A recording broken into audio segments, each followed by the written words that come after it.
LeBron James is reading Malcolm X, which is very interesting because he aligns himself with the exact type of leaders that Malcolm X warned people about. There are many whites who are trying to solve the problem, but you never see them going under the label of liberals. That white person that you see calling himself a liberal is the most dangerous thing in the entire Western Hemisphere. He's the most deceitful. He's like a fox, and a fox is always more dangerous in the forest than the wolf. You can see the wolf coming.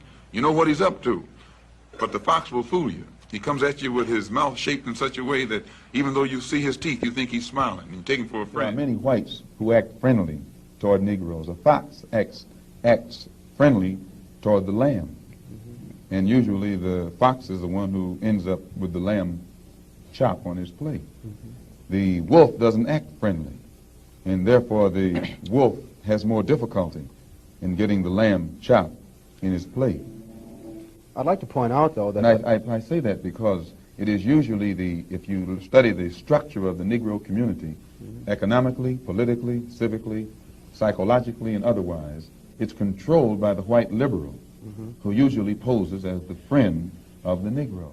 On the other hand, I think one could point to a large number of whites who have struggled for civil rights, for equality, and have got little or nothing out of it, other than quite a few bruises. Give me an example. Well, the large number of white students who have gone into the South, for example, working for SNCC and other organizations. Not working for SNCC or other organizations, but working for the white political machines who benefit by the voting efforts of Negroes. Okay. Today, you could point to a large number of Negro leaders who have consistently betrayed Negroes in a whole host of areas. They aren't really Negro leaders. These are puppets that have been put in front of the Negro community by white liberals.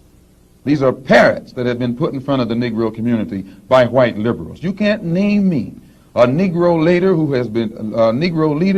has been betrayed Negroes, who has not been endorsed, sanctioned, subsidized, and supported by the white liberals. If that doesn't describe the movements, the organizations, and the people that he surrounds himself by, I don't know what does. Let's listen to him talking about reading it. Taylor, you want to follow up? Yeah. So you're holding the autobiography of Malcolm X along with Alex Haley. I don't know how far you are into the book, but what's your biggest takeaway so far? I kind of just started a couple days ago, but I've read and a lot of notes over the years. This is my first time actually reading this from start to finish. But just a very smart man, very, very, very smart man, and basically his words in the 60s and what was going on is actually what's going on today still. There are many whites who are trying to solve the problem, but you never see them going under the label of liberals. That white person that you see calling himself a liberal is the most dangerous thing in the entire Western Hemisphere. He's the most deceitful. He's like a fox, and a fox is always more dangerous in the forest than the wolf. You can see the wolf coming. So guys, you guys know why I'm here, and the reason why I'm here is the number one main reason I'm here because of Hillary and what she believes in. I want people to understand, now I grew up in the inner city and I know the whole notion of getting out and voting. And I was one of those kids and I was around a community that was like, our vote doesn't matter. But it really does. It really, really does. We have to get out and make sure we vote. These are puppets that have been put in front of the Negro community by white liberals. These are parrots that have been put in front of the Negro community by white liberals. You can't name me a Negro leader who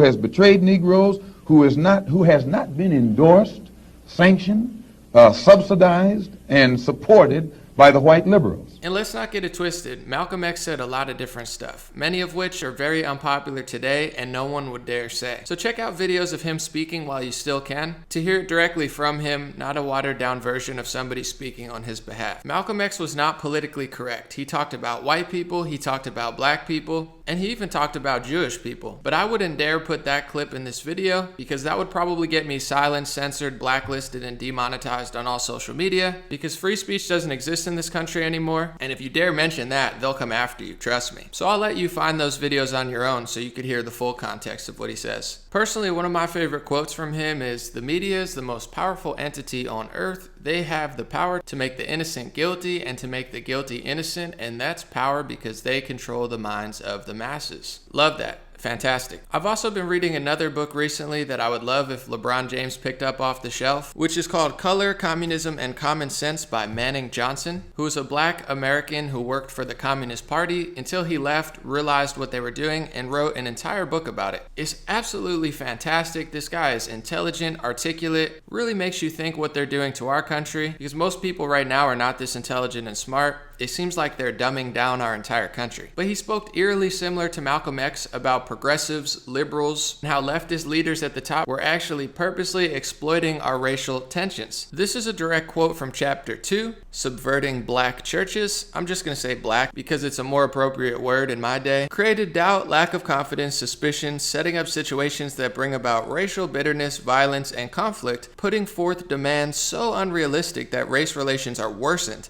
attacking everybody in disagreement as reactionaries, fascists, Ku Kluxers among whites, and Uncle Tom among blacks, constitute the Reds' pattern of operation. He's talking about the leftists and the communists who he used to work for. The entire book is fantastic. It's exactly what's happening today, and it's completely in alignment with what Malcolm X was also warning people about. So I just wanted to give people another perspective that you won't see in most media, you won't see in most college campuses, and you won't see in most activist groups, because there's a concerted effort to make sure that you never see this, that what I'm talking about is censored, silenced, blacklisted, and smeared. They'll try to destroy your reputation, destroy you financially on every level of everything if you dare go against these agendas that some of the best leaders in America have warned us about for around 100 years. Thanks for watching. God bless you. Let me know in the comment sections if you have anything to add. Have a wonderful day. And if you'd like to support, I have a Patreon, donor box, PayPal. Feel free to not. I'm totally fine. But I anticipate Facebook and YouTube cracking down further and further, since they openly admit they're cracking down further and further. Now they're going to stop viral content on their website that they don't agree with. They're already funneling my traffic away and shutting down my live streams. And what they find problematic is usually somebody that's truthful, honest, accurate, friendly, not divisive, not hateful, not trying to destroy our country. That's the biggest threat to what they're doing.